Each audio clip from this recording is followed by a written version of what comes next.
Emily Hartwell clutched the brass key as she stood before Blackwood Manor's towering iron gates. The October wind whipped across the Yorkshire moors, carrying scents of decay that made her skin crawl. At 21, she had inherited more than her great-aunt's estate. She had inherited a mystery that would consume her very soul. The solicitor's letter had arrived on a Tuesday morning, delivered by a pale-eyed man who refused to enter her London flat. "Miss Hartwell, you are the sole beneficiary of the Adams estate. The family has been waiting for you." But Emily's surname was Hartwell, not Adams. She had never heard of any Adams relatives, and her great-aunt Margaret had been a spinster with no children. The Gothic manor loomed like a sleeping giant, its towers piercing the grey sky. Gargoyles perched on every corner, their stone faces twisted in eternal screams. As Emily pushed open the heavy wooden door, it released stale air trapped for decades. The entrance hall stretched vast and shadowy, with portraits lining the walls. Faces she had never seen, yet their eyes seemed strangely familiar. "You've finally come." The voice startled Emily. An elderly woman emerged from the gloom. Mrs. Blackthorne, the housekeeper, was as gaunt as the manor itself. Her silver hair was pulled back severely, and her eyes were mismatched, one brown, one startling blue. "The Adams family has waited so long for their heir to return." Emily's heart hammered in her chest. "There must be some mistake. My name is Hartwell, not Adams." "Blood calls to blood, child," Mrs. Blackthorne whispered. "Names change, but bloodlines remain. You are an Adams through and through. Your great-aunt knew this day would come." She gestured towards the grand staircase. "Come, let me show you to your room. There's much to learn about your true family." Each portrait seemed to follow Emily with painted eyes as they ascended the stairs. At the landing, Mrs. Blackthorne stopped before a door marked with a tarnished brass letter A. "This was your great-aunt's room. Everything has been left exactly as she wanted for your arrival." The chamber was frozen in time. Heavy velvet curtains blocked most light, and dust motes danced in the few penetrating rays.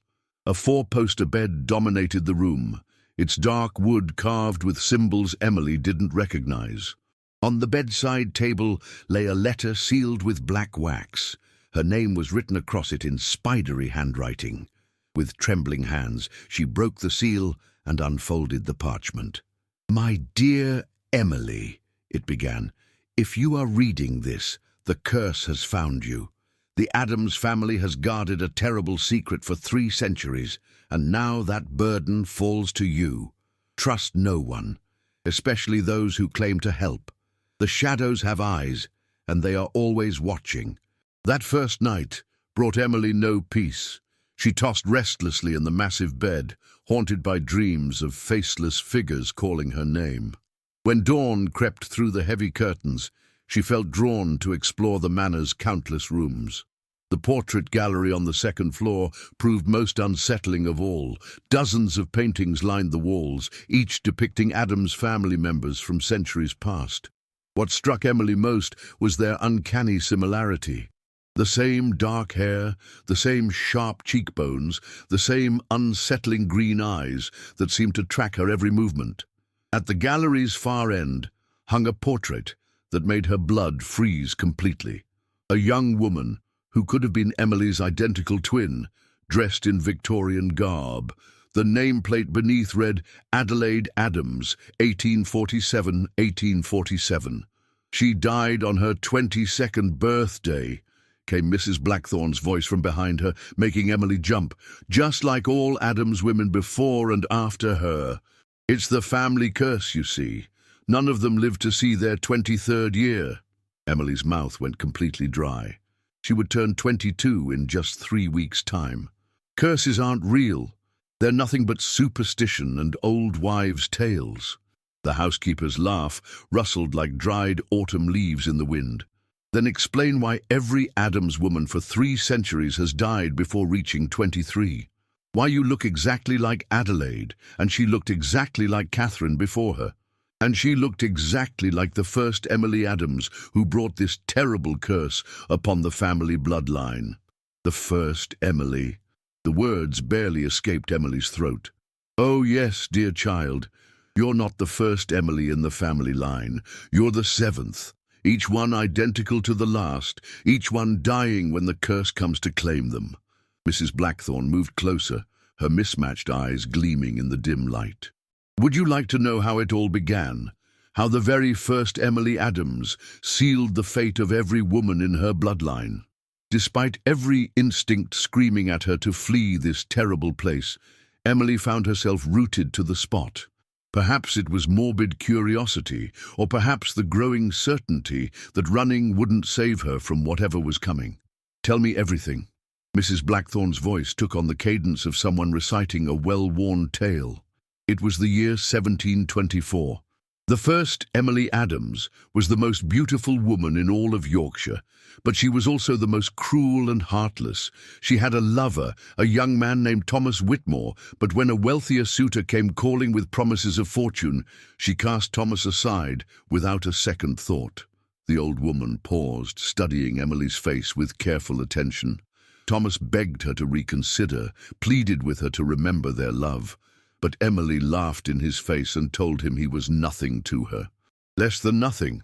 Emily felt a chill run down her spine as the story continued. Thomas wasn't just any spurned lover seeking revenge, you see. His grandmother had been wise in the old ways, and she had taught him secrets that most people had long forgotten. In his grief and consuming rage, Thomas performed an ancient ritual that would bind Emily's bloodline to a terrible fate. He cursed her and all her female descendants to die before they could cause the same pain she had caused him. But how does the bloodline continue if everyone dies young? Each Emily manages to produce a daughter before the curse claims her life, Mrs. Blackthorne replied with matter-of-fact coldness. The curse ensures the line continues, but it also ensures that each daughter will suffer the exact same fate as her mother. It's quite elegant in its cruelty, really. Thomas achieved his revenge for all eternity. A deeper chill ran through Emily as she stared at Adelaide's portrait. The painted woman's eyes seemed to hold a desperate warning, a plea for Emily to somehow break free from the fate that had claimed her and all the others before her. But how could anyone fight something that had been going on for 3 centuries? The following morning, Emily made a decision that would change everything. She was determined to learn more about her family's cursed history, so she ventured into the nearby village of Grimthorne. The small community nestled in the valley below Blackwood Manor seemed frozen in time, with its cobblestone streets and Tudor-style cottages that looked unchanged for centuries. But as Emily walked through the village square, she noticed how the locals watched her with a mixture of deep fear and genuine pity. Word of her arrival at the manor had clearly spread quickly through the tight-knit community. At the village pub called the Crooked Crow, Emily hoped to find someone willing to discuss the Adams family openly. The publican, a stout man named Geoffrey Ashworth, nearly dropped his glass when she introduced herself as the new resident of Blackwood Manor. "You're her, aren't you?" Geoffrey whispered, glancing nervously around the thankfully empty pub. "The new Adams girl who's come home at last. Lord help us all." He crossed himself with a gesture that seemed oddly Catholic, for what Emily had assumed was a predominantly Anglican village. "I'm simply trying to understand what happened to my family," Emily said calmly, settling herself onto a worn bar stool. "People keep talking about some ancient curse, but surely there must be more to the story than mere superstition." Geoffrey poured himself a generous measure of whiskey with shaking hands before responding. "Tell the 6 Emily Adams, who came before you, that it's just superstition. Tell their poor daughters who grew up completely motherless." He drained the glass in one burning gulp. "My great-grandfather knew the first Emily personally. Said she was beautiful as an angel from heaven, but cold as winter stone. What happened to her was justice, some folk around here still say. You think dying young is justice?" Emily's voice rose with indignation. "Not just the dying, miss. It's the way they die that haunts this village." Geoffrey's voice dropped to barely above a whisper. "Always exactly the same pattern. always on their 22nd birthday, always completely alone in that God-forsaken manor, and always—" His voice trailed off meaningfully. "Well, some things in this world are better left unsaid." Before Emily could press him for more details, the pub door swung open with a creak. A young man entered, perhaps 25 years old, with dark hair and striking blue eyes that reminded Emily of storm clouds gathering over the moors. Unlike the other frightened villagers, he didn't seem afraid of her presence. Instead, he approached her with a confident stride that suggested he had been actively looking for her. "Emily Adams, I presume?" His accent was cultured and refined, noticeably different from the broader Yorkshire dialect of the local residents. "I'm Daniel Whitmore. I've been very much hoping to meet you." The surname hit Emily like a physical blow to the chest. "Whitmore? As in Thomas Whitmore? The man who supposedly cursed my family?" Daniel's smile was both charming and slightly unsettling. "Thomas was indeed my ancestor, yes. I suppose that makes us connected in rather an unfortunate way." He slid confidently onto the bar stool next to her, seemingly completely oblivious to Geoffrey's expression of absolute terror. "I've been researching my family history extensively, and I believe I may be able to help you understand what's truly been happening to the Adams women." "Get away from her this instant," Geoffrey hissed, his face pale as fresh parchment. "Haven't you Whitmores done quite enough damage to last several lifetimes?" Daniel ignored the publican completely, his attention focused entirely on Emily with an intensity that was both flattering and slightly unnerving. "I know this must all seem completely overwhelming, the unexpected inheritance, the isolated manor, learning about this ancient curse, but I want you to know that not all members of the Whitmore family believe in perpetuating old grudges and ancient hatred." Emily studied his handsome face carefully, searching for any signs of deception or hidden malice. He seemed genuinely sincere, but Mrs. Blackthorne's written warning echoed clearly in her mind. "Trust no one, especially those who claim to help. Why would you possibly want to help me? If your ancestor created this curse in the first place, wouldn't you naturally want it to continue?" "Because I don't believe in punishing innocent people for the sins and mistakes of their ancestors," Daniel replied without hesitation. "What Thomas did 3 centuries ago was completely wrong, and what's been happening to your family ever since is an ongoing tragedy. I have resources and knowledge that might help us find a way to break this curse permanently before your 22nd birthday arrives." Emily's heart skipped a dangerous beat. He knew about the deadly deadline approaching. "How did you know about that specific detail?" "I've been tracking and studying the Adams family line for many years now," Daniel admitted with apparent honesty. "Each time a new Emily appears in the world, I desperately hope that she'll be the one to finally end this 3-century nightmare. I believe you might be that person, Emily. I believe you might be strong enough to break free from this curse once and for all." That very evening, Emily found herself completely alone in the manor's vast library. She spent hours poring over dusty tomes and yellowed family records that Mrs. Blackthorne had reluctantly provided. The housekeeper clearly disapproved of Emily's meeting with Daniel Whitmore, constantly muttering about interfering outsiders and disrupting the natural order of things. But Emily remained determined to find some clue, some previously overlooked weakness in the curse that had systematically claimed 6 generations of Adams women. The library was an intimidating maze of towering bookshelves stretching from floor to ceiling. They were filled with volumes covering everything from obscure local history to ancient folklore and mystical practices. As Emily carefully searched through genealogy records and architectural plans, she noticed something distinctly odd about the manor's layout. There appeared to be a room on the ground floor that she hadn't yet discovered during her explorations. A mysterious space located directly behind the main staircase that wasn't accessible through any visible door or passage. Curiosity gradually overcoming her natural caution, Emily spent the better part of an hour meticulously examining every wall around the staircase. She ran her hands over the carved wood panels and ornate wallpaper, searching for anything that felt different or out of place. Just as she was beginning to give up hope, her fingertips found a section of paneling that felt subtly different from all the rest. When she pressed against it experimentally, it gave way with a soft, mechanical click. A narrow door was revealed, hidden completely in the deep shadows cast by the staircase above. The secret room beyond was small and completely windowless, lit only by the flickering candle Emily had brought from the library. But what she saw in that wavering light made her stomach turn with revulsion and fear. The walls were covered, not with portraits of Adam's family members, but with disturbing paintings and sketches depicting scenes of dark ritual and ancient ceremony.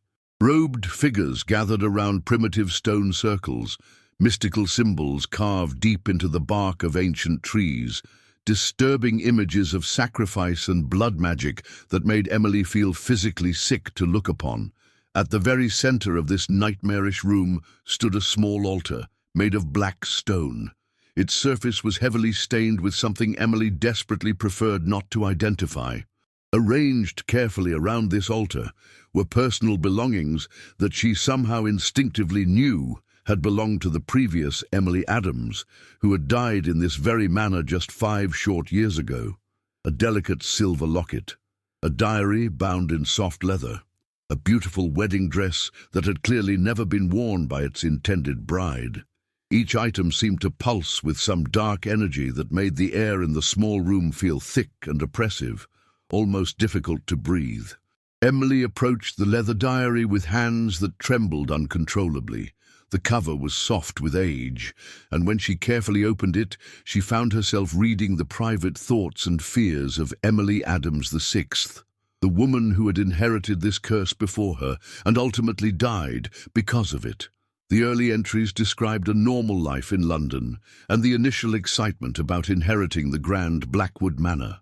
But as the dates progressed steadily towards the previous Emily's 22nd birthday, the tone of the entries became increasingly frantic and desperate. "The dreams are getting so much worse now," read one entry dated just 2 weeks before the previous Emily's death. "I see him every single night without fail, Thomas Whitmore standing at the foot of my bed with those terrible hungry eyes that seem to burn right through my soul. He speaks to me in a voice like grinding stone, telling me again and again that my time is almost finished. Mrs. Blackthorne keeps insisting it's just nerves and anxiety, but I know so much better than that. The curse is absolutely real, and it's coming for me just like it came for all the others." Emily's hands shook violently as she turned each page with growing dread. The handwriting became increasingly erratic and uncontrolled, sometimes dissolving completely into illegible scrawls or strange mystical symbols that actually hurt her eyes to look at directly. The final entry was dated the night immediately before the previous Emily's 22nd birthday. "I can feel it in the very walls now, pulsing in the ancient stones of this cursed place. The manor itself is hungry, and I am nothing more than its next feast. To whoever eventually finds this diary, please listen to me. Run away from this place immediately. Run and never look back, not even once. The curse cannot be broken by any means known to man. It can only be fed again and again for all eternity." A sound from somewhere deeper within the house made Emily freeze completely. Slow, deliberate footsteps were approaching the hidden room with obvious purpose. She quickly closed the diary and blew out her candle, plunging the small space into complete and absolute darkness. The footsteps stopped just outside the concealed door, and Emily held her breath, silently praying that whoever it was would simply move on. Instead, she heard Mrs. Blackthorne's voice, barely above a whisper but clearly audible. "I know you're in there, child. You shouldn't have found this particular place. Some secrets are truly meant to stay buried forever." The old woman's voice carried a note of what sounded like genuine sadness. "Come out now, dear. There's something very important you need to see. Something that will help you understand exactly why fighting this ancient curse is completely pointless." Emily remained completely frozen in the suffocating darkness, clutching the dead woman's diary tightly to her chest. Outside the hidden room, Mrs. Blackthorne released a long, weary sigh. "Very well, then. But please remember, child, I tried my best to warn you properly. What happens next is not my fault in any way." The remainder of that terrifying night was spent barricaded inside her bedroom. Emily had dragged heavy furniture against the door and sat clutching a fire poker taken from the library hearth. The previous Emily's diary lay open beside her, its final pages filled with increasingly desperate pleas for help and detailed descriptions of horrifying visions that grew more vivid with each passing day. According to the carefully recorded dates, these supernatural manifestations had begun exactly 3 weeks before each Emily's 22nd birthday throughout the centuries. Emily's own dreaded birthday was now just 18 days away. Sleep eventually claimed her in the early hours of dawn, but it brought absolutely no peace or comfort. She dreamed repeatedly of a tall, unnaturally gaunt man in period clothing. He stood motionless in the shadows of her room, his eyes burning with an otherworldly cold fire. In the dream, he spoke her name with a voice like autumn wind whistling through dead leaves.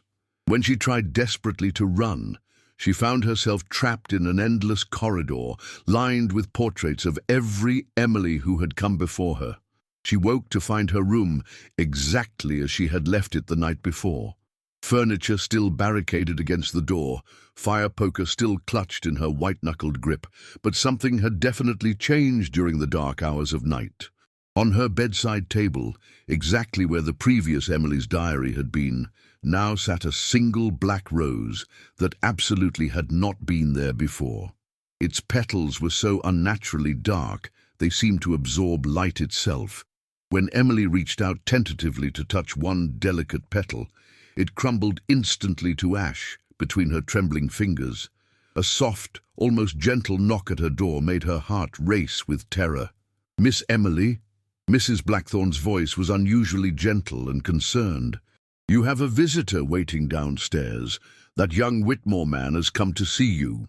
Emily's first instinct was to refuse completely, but Daniel might possess crucial information that could help her understand what was happening to her mind and body.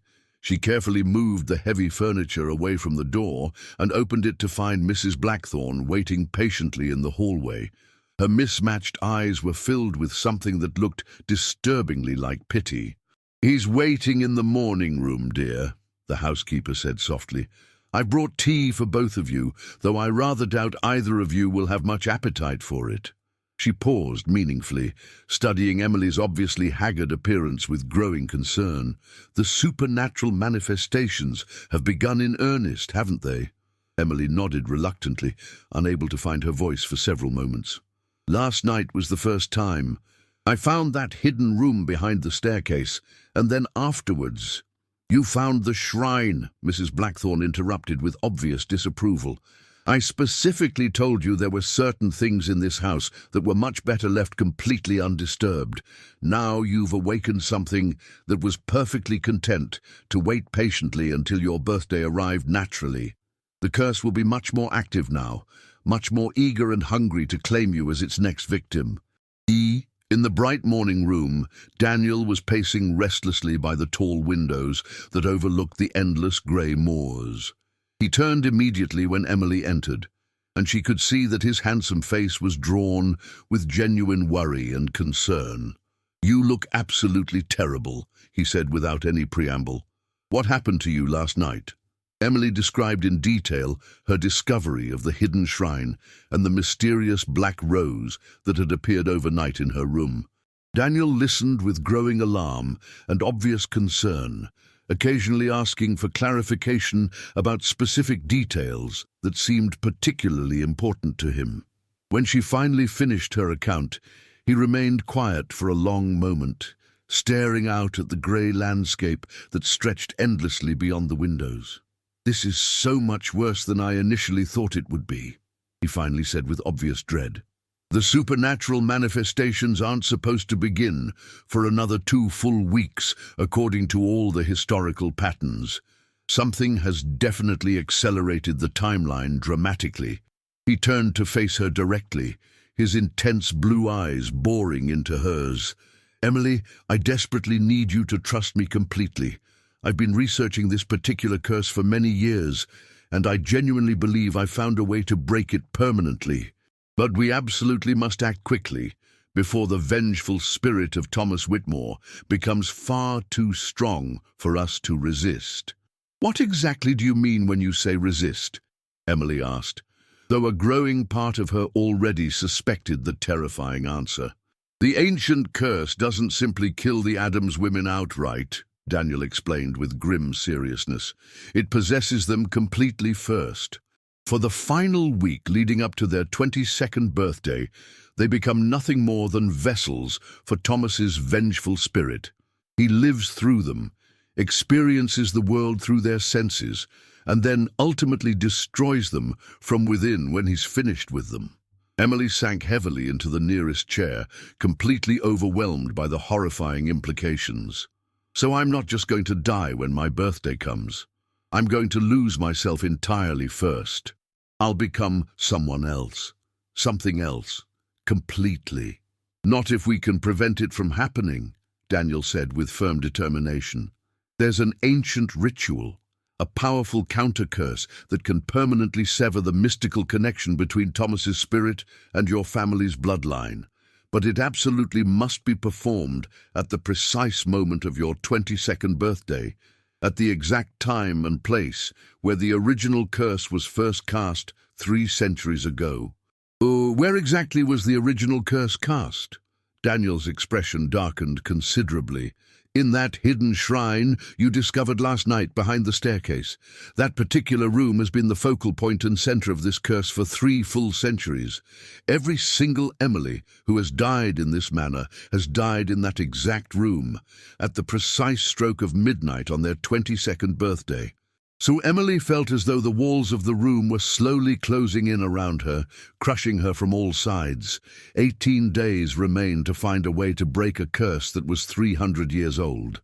The vengeful spirit of her ancestors' spurned lover was already beginning to systematically invade her mind. She looked directly at Daniel, this direct descendant of the very man who had created the curse in the first place, and found herself wondering desperately whether trusting him completely represented her salvation or her absolute doom. Over the following few days, Emily threw herself into intensive research with the desperate intensity of someone fighting for their very life.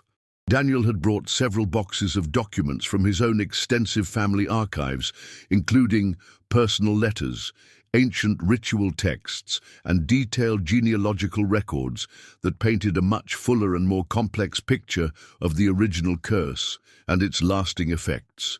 Together they worked tirelessly in the vast library from dawn until well past midnight each day.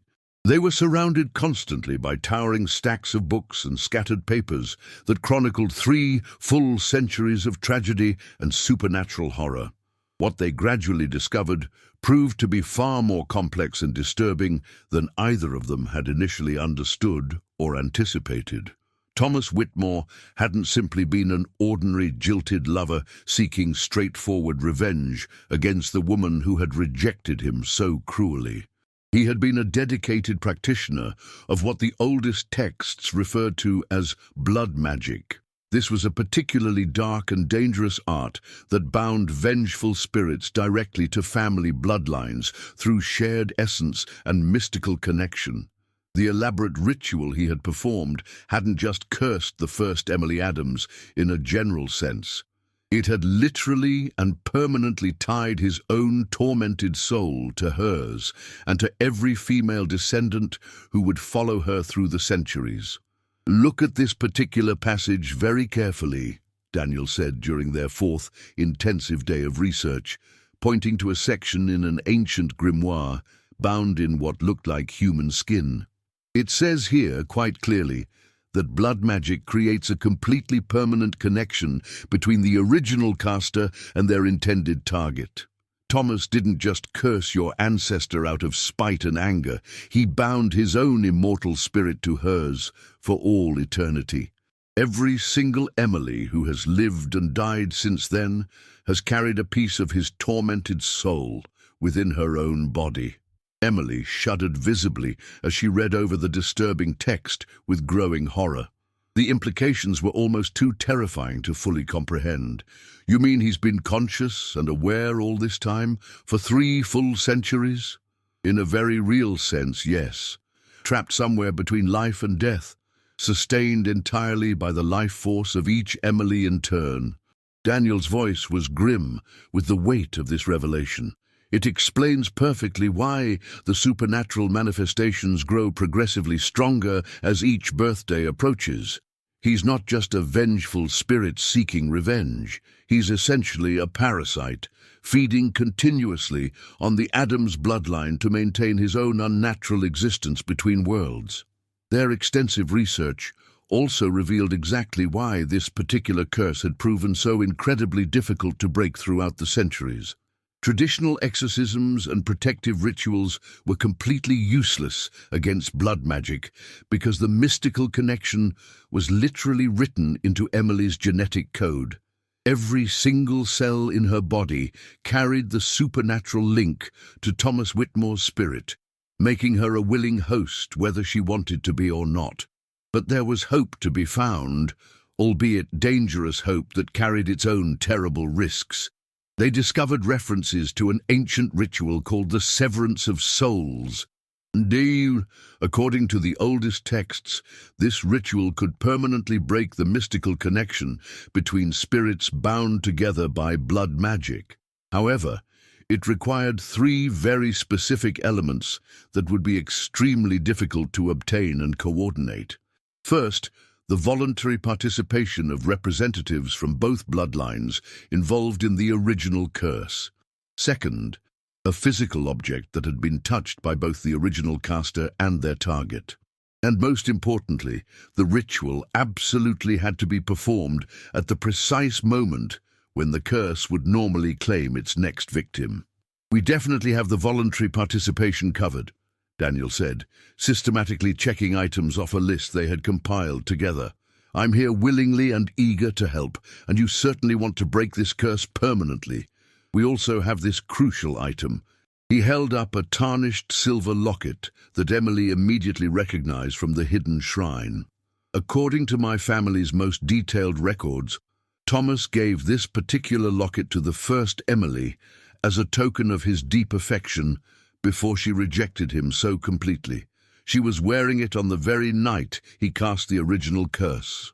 Emily took the locket carefully, immediately feeling an intense chill run through her fingers the moment she touched the metal. It was ice cold, despite the warmth of the library, and she could have sworn she heard faint, otherworldly whispering when she held it close to her ear. What about the precise timing? How can we possibly know the exact moment the original curse was cast? "Midnight on your 22nd birthday," Daniel replied with absolute certainty. "Every single Emily throughout history has died at that precise moment, because that's exactly when Thomas performed the original ritual 3 centuries ago. We'll have exactly one chance, Emily, one crucial moment to break a mystical connection that has existed for 300 years. As their research continued day after day, Emily became increasingly aware of subtle but deeply disturbing changes in herself. The vivid dreams were growing more intense and realistic each night, and she was beginning to lose significant periods of time during the day. She would find herself in different parts of the vast manor with absolutely no memory of how she had gotten there or what she had been doing. Mrs. Blackthorne watched her with growing concern and obvious alarm. The housekeeper often appeared suddenly with meals Emily didn't remember requesting, or would find her standing motionless in rooms she couldn't recall entering. Most disturbing of all were the increasingly frequent moments when Emily caught herself thinking thoughts that definitely weren't her own. Cruel observations about the local villagers, dismissive and contemptuous attitudes towards Daniel's sincere efforts to help her. A growing sense that perhaps this ancient curse wasn't something to be fought against, but something to be welcomed and embraced. These alien thoughts felt foreign, yet strangely familiar at the same time, as though they belonged to someone who had once been her, but was now gradually becoming someone else entirely different.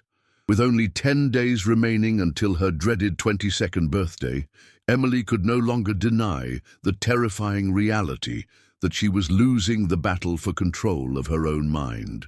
The episodes of lost time were becoming dramatically more frequent and significantly longer in duration. She would fall asleep peacefully in her own bed and wake up in the hidden shrine, kneeling before the black stone altar with absolutely no memory of how she had gotten there. Sometimes she found herself dressed in clothes she didn't remember putting on. Strange, old-fashioned gowns that seemed to materialize from nowhere and belonged to a completely different era. Daniel had moved permanently into the manor at Emily's increasingly desperate request. He took up residence in a guest room located near hers so he could monitor her deteriorating condition around the clock. What he observed during this time terrified them both beyond words. During the daylight hours, Emily remained largely herself, though she was increasingly prone to dramatic mood swings and moments of completely inexplicable cruelty towards others. But at night, something else entirely seemed to take complete control of her body and mind. "Last night I watched you walk through the gardens for more than 2 hours," Daniel told her over breakfast, his face pale with exhaustion from staying awake to observe her. "You were speaking to someone, having what sounded like an intense and emotional conversation, but there was absolutely no one there with you. And Emily, your voice was completely different, much deeper, distinctly more masculine." Emily's hands trembled uncontrollably as she set down her delicate teacup. "What exactly was I saying during this conversation? I couldn't make out most of the words, but I heard you mention revenge and justice several times, and you kept referring repeatedly to something called the final Emily, as though this entire 3-century ordeal were all carefully planned to end specifically with you." Mrs. Blackthorne, who had been unusually quiet during these increasingly disturbing exchanges, finally spoke up with obvious reluctance.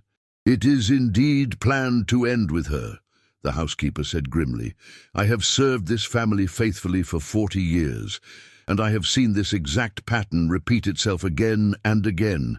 Each Emily grows stronger in will and determination than the last, more resistant to the curse's influence. But that resistance comes at a terrible price. The spirit of Thomas Whitmore grows stronger too, feeding continuously on their defiance. By the time the 7th Emily finally arrived, he would have accumulated enough supernatural power to break free entirely from his supernatural prison." "Break free?" Emily's voice was barely above a whisper. "What do you mean by that exactly?" "The curse was never really just about revenge, child," Mrs. Blackthorne continued with cold matter-of-factness. "It was always about resurrection and return to the world of the living. Thomas Whitmore has been systematically using each Emily as nothing more than a stepping stone back to physical existence. You're not just another victim in a long line of victims. You're his final host, the chosen vessel through which he plans to return permanently to physical form and walk the earth again." This terrible revelation hit Emily like a devastating physical blow. She wasn't just going to die when her birthday arrived. She was going to become the permanent vehicle for an ancient evil to walk the earth again, wearing her face and using her body for whatever dark purposes he had planned. The thought was so absolutely horrifying that she felt her tenuous grip on reality beginning to slip dangerously. For just a moment, she could swear she heard Thomas Whitmore's deep, masculine laughter echoing mockingly through the dining room. That same afternoon, Emily made a decision that would prove crucial to everything that followed. She was determined to confront Mrs. Blackthorne directly about something that had been troubling her for days. She found the housekeeper in the kitchen, methodically preparing what appeared to be an elaborate feast, despite the fact that only 3 people currently lived in the vast manor. "Mrs. Blackthorne," Emily said firmly, settling herself at the worn kitchen table. "I need to know exactly how long you've really been working in this house. You mentioned 40 years, but honestly, you look as though you could have been here for much, much longer than that." The old woman's gnarled hands suddenly stilled on the vegetables she had been chopping with mechanical precision. "Time moves quite differently in this particular house, child. Sometimes it genuinely feels as though I've been here forever and ever." "That's not a real answer, and we both know it," Emily pressed with growing determination. "I've found records in the library that specifically mention a Mrs. Blackthorne working here during the 5th Emily's time, which was 25 years ago. There are references to a Mrs. Blackthorne going back even further than that. Are you somehow related to all the previous housekeepers, or are you actually something else entirely?" Mrs. Blackthorne set down her sharp knife with deliberate care and turned to face Emily completely. Her strange, mismatched eyes held depths that seemed to stretch back through countless centuries of time. "I am exactly what I have always been, Emily Adams. I am the eternal guardian of this cursed place, the dedicated keeper of Thomas Whitmore's ancient curse. I ensure that each Emily fulfills her predetermined destiny, that this supernatural cycle continues exactly as it was originally meant to." "You're not human at all," Emily whispered in growing horror as the final pieces fell into their terrifying places. "You're an integral part of the curse itself." "I am bound to it completely, yes," Mrs. Blackthorne admitted, without the slightest trace of shame or regret. "I was created by Thomas Whitmore himself to ensure that his dark work would never be undone by anyone. Each Emily needs a guide, someone to prepare her properly for what's inevitably coming. I have played that crucial role faithfully and without question for 3 full centuries." Emily felt a chill that had absolutely nothing to do with the harsh Yorkshire weather outside. "Then you're not actually trying to help me survive this at all. You're actively ensuring that I die exactly when and how I'm supposed to." "I'm ensuring that you fulfill your true purpose in this world," Mrs. Blackthorne corrected with cold precision. "But I must admit, child, you have genuinely surprised me in many ways. Your stubborn willingness to fight against fate, your unexpected alliance with the Whitmore boy, these developments are definitely not part of the established pattern. Usually, by this advanced point in the process, the current Emily has completely accepted her inevitable fate." "Well, this particular Emily is different from all the others," Emily declared with more confidence than she actually felt deep inside. "And I'm going to break your precious 3-century curse once and for all." Mrs. Blackthorne's smile was both infinitely sad and unnervingly knowing. "We shall see about that, child. We shall most certainly see." Doom. The final few days before Emily's 22nd birthday passed in a nightmarish blur of increasing supernatural activity and rapidly deteriorating mental control. With only 3 days remaining until the dreaded date, Emily's condition had deteriorated so dramatically that it was becoming impossible to ignore or explain away. The possession episodes now lasted for many hours at a time, during which she would speak exclusively in Thomas Whitmore's distinctly masculine voice. She would access memories of events she had never personally lived through and display detailed knowledge of historical events that had occurred centuries before her birth. Daniel documented absolutely everything he witnessed, desperately hoping to find some previously overlooked weakness in Thomas's growing control that they could somehow exploit during the crucial ritual. What they discovered during this intensive observation period was both fascinating and utterly terrifying in equal measure. During the extended possession episodes, Emily somehow retained a small portion of her consciousness. She could observe everything that was happening to her body, even when she couldn't control her own physical actions in any way. This meant she was actually learning about Thomas Whitmore from the inside, gaining unique insights into his methods and deepest motivations that no previous Emily had ever possessed. He's not just consumed with anger about being rejected so cruelly. Emily managed to explain to Daniel during one of her increasingly brief, lucid moments. He's desperately, achingly lonely. 300 years of existing in the space between life and death, sustained only by his mystical connection to the Adams bloodline. Part of his spirit does want revenge. That's absolutely true.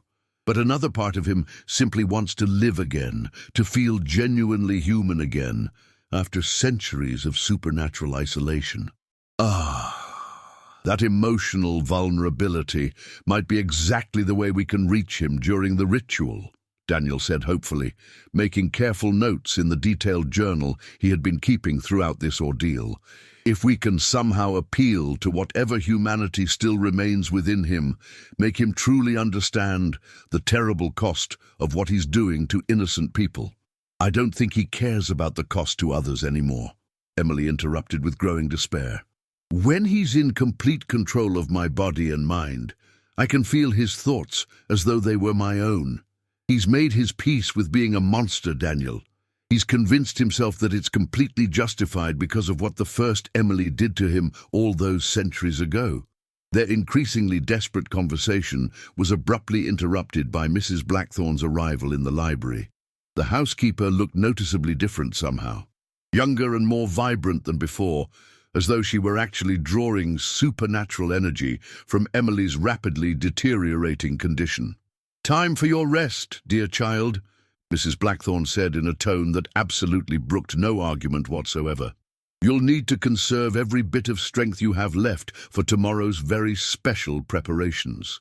"What kind of preparations are you talking about?" Daniel asked, with obvious alarm and growing suspicion. "Why, for the birthday celebration, of course," Mrs. Blackthorne replied, with a smile that didn't reach her mismatched eyes at all. "Every Emily deserves a proper celebration on her most special day of all. I've been planning this particular party for many months now." Emily felt a wave of pure foreboding wash over her completely. "What kind of birthday party could you possibly be planning?" "Oh, just a small, intimate gathering. Some of the villagers will attend to pay their respects, and of course we'll have the traditional ceremony at the stroke of midnight. It will be absolutely lovely." Mrs. Blackthorne's voice carried a subtle undertone of cruel mockery that made Emily's skin crawl with revulsion. After the housekeeper finally left them alone, Daniel grabbed Emily's hands with desperate urgency. "We absolutely cannot wait until your actual birthday arrives," he said with growing panic. "If she's planning some kind of elaborate ceremony, it might interfere completely with our ritual. We need to attempt the severance of souls tonight while we still have a chance." Emily wanted desperately to agree with his assessment, but even as the words of agreement began to form in her mind, she found herself speaking entirely different words instead. "No, we must wait until the proper time," she heard herself saying in a voice that sounded like hers, but carried thoughts that belonged to Thomas Whitmore. "The timing must be absolutely perfect, or the ritual will fail completely and catastrophically." Daniel's face went deathly pale with terror and realization. "Emily, are you still yourself right now?" Emily struggled desperately against the foreign presence that was systematically taking control of her mind, fighting with every ounce of will she possessed to regain control of her own voice. For just a brief moment, she succeeded in breaking through. "Daniel, please listen to me carefully. I'm losing myself more completely with each passing hour. If we don't attempt this ritual very soon, there might not be enough of the real me left to save." But even as she spoke these desperate words, she could feel Thomas Whitmore's ancient spirit wrapping itself around her consciousness like strangling ivy around a dying tree. It was slowly but systematically choking off her access to her own thoughts and memories. Time was running out far faster than they had ever anticipated, and Emily was beginning to fear with growing certainty that they had already waited far too long. The final battle for her immortal soul was about to begin in earnest, and she honestly wasn't sure she possessed the strength to emerge victorious. Emily's 22nd birthday finally arrived with a supernatural storm that seemed to shake the very foundations of Blackwood Manor to their core. Wind howled across the endless moorland, like the tortured voices of the damned, and brilliant lightning illuminated the Gothic towers in stark, brief moments that made the stone gargoyles appear genuinely alive and malevolent. In the crucial hours leading up to midnight, Emily found herself drifting helplessly in and out of consciousness. Her mind had become a fierce battlefield where her own desperate thoughts warred constantly with those of Thomas Whitmore's vengeful spirit. Daniel had spent the entire day in frantic preparation for the severance ritual, carefully gathering all the necessary mystical components and memorizing the complex incantations that would hopefully break the 3-century-old curse once and for all. But as the evening progressed with increasing supernatural activity, it became painfully clear that they were running out of time much faster than anyone had anticipated. Emily's brief, lucid moments were becoming increasingly rare and precious. When she did manage to speak in her own voice, it was often only to say things that Thomas's spirit wanted her to say. Mrs. Blackthorne had indeed prepared the celebration she had promised, though it was unlike any birthday party Emily could possibly have imagined in her worst nightmares. The hidden shrine behind the main staircase had been completely transformed into an elaborate ceremonial chamber. Black candles were arranged in intricate mystical patterns around the ancient stone altar, and the portraits of all 6 previous Emilys had been carefully moved from the gallery to line the walls of the shrine. Their painted eyes seemed to watch the unfolding proceedings with a mixture of profound sorrow and resigned acceptance. As the clock in the Manor's ancient tower began to chime 11, Emily found herself being led down to the shrine by Mrs. Blackthorne.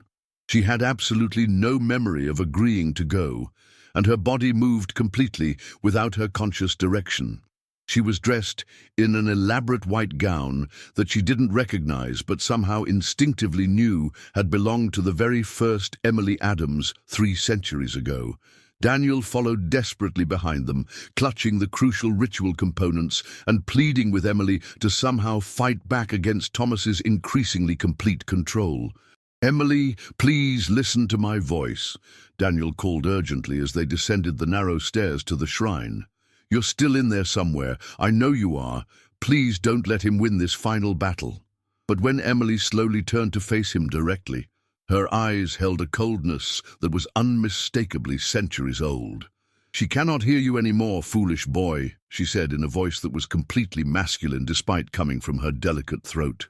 "Emily Adams is gone forever, just as all the others have gone before her throughout the centuries. I am Thomas Whitmore, and tonight I finally reclaim what was stolen from me so very long ago." The transformation was absolutely horrifying for Daniel to witness.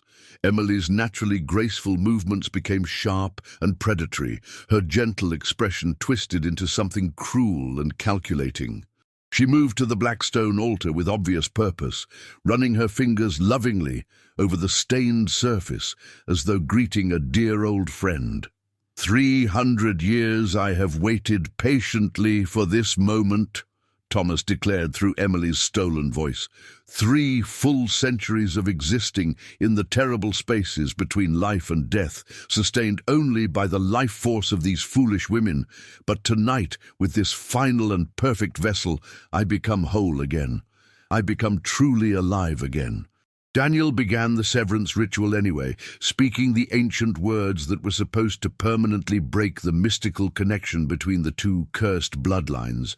But as he chanted with growing desperation, Emily began to laugh.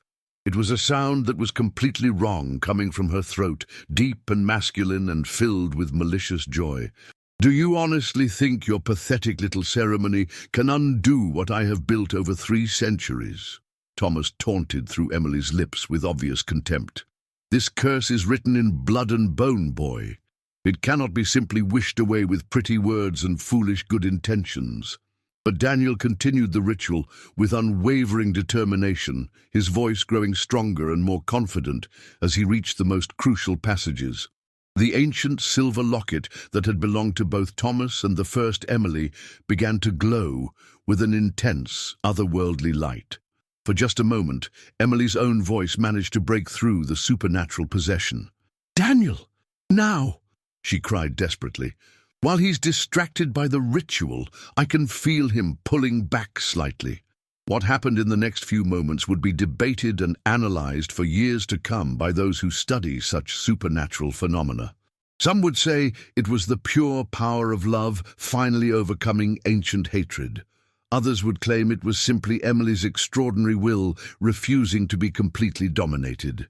But in that absolutely crucial moment, as the clock began to chime midnight and Thomas Whitmore prepared to complete his centuries-long resurrection, Emily Adams made a choice that no previous Emily had ever been able to make. She turned the ancient curse back upon itself. Using knowledge she had gained from her intimate connection to Thomas's tormented spirit, Emily spoke a single word in the old tongue. It was a word of unbinding that she had learned during her possessed episodes. The effect was immediate and absolutely catastrophic. The spiritual connection that had sustained Thomas Whitmore for 300 years didn't just break cleanly. It reversed completely, pulling all his accumulated supernatural power back into the void where he truly belonged. Thomas's scream of rage and absolute denial echoed through the shrine as his ancient spirit was torn away from Emily's mind and banished forever to whatever dark realm awaited unquiet souls. The portraits lining the walls began to change dramatically, the expressions of the previous Emilys shifting from sorrow to peace as they were finally released from their centuries of supernatural bondage. As the clock finished chiming midnight, Emily collapsed to the cold stone floor. For the first time in her entire life, she was completely free from the crushing weight of a curse that had defined her bloodline for 3 full centuries. She had accomplished what 6 generations of Adams women before her could not. She had broken the cycle and reclaimed her own destiny. Daniel rushed to her side immediately, gathering her in his arms as she slowly regained consciousness. "Is it finally over?" she whispered, her voice hoarse from the spiritual battle she had endured. "It's over," he confirmed, tears of relief streaming down his face. "You did it, Emily. You actually broke the curse." Mrs. Blackthorne stood silently in the doorway of the shrine, but she looked completely different now, much older and more fragile, as though the breaking of the curse had severed whatever supernatural force had sustained her as well. "It is finished," she said simply. "After 3 centuries, it is finally finished." And as dawn broke over the Yorkshire moors, Emily Adams walked out of Blackwood Manor a completely free woman. The curse that had claimed 6 generations of her family was broken forever. The spirit of Thomas Whitmore was banished to whatever realm awaited him. For the first time in 300 years, an Emily Adams had lived to see her 23rd birthday. The case of the Adams family was closed at last, but its resolution had come at a cost that only Emily truly understood. She had stared directly into the abyss of ancient evil and emerged victorious, but she would carry the memory of that darkness for the rest of her life. Some victories, she had learned, were won not through strength or courage alone, but through the willingness to sacrifice everything for the chance to break free from the chains of the past. As she and Daniel walked away from the manor together, Emily didn't look back even once. The past had held her captive for long enough. Now finally she was free to write her own future.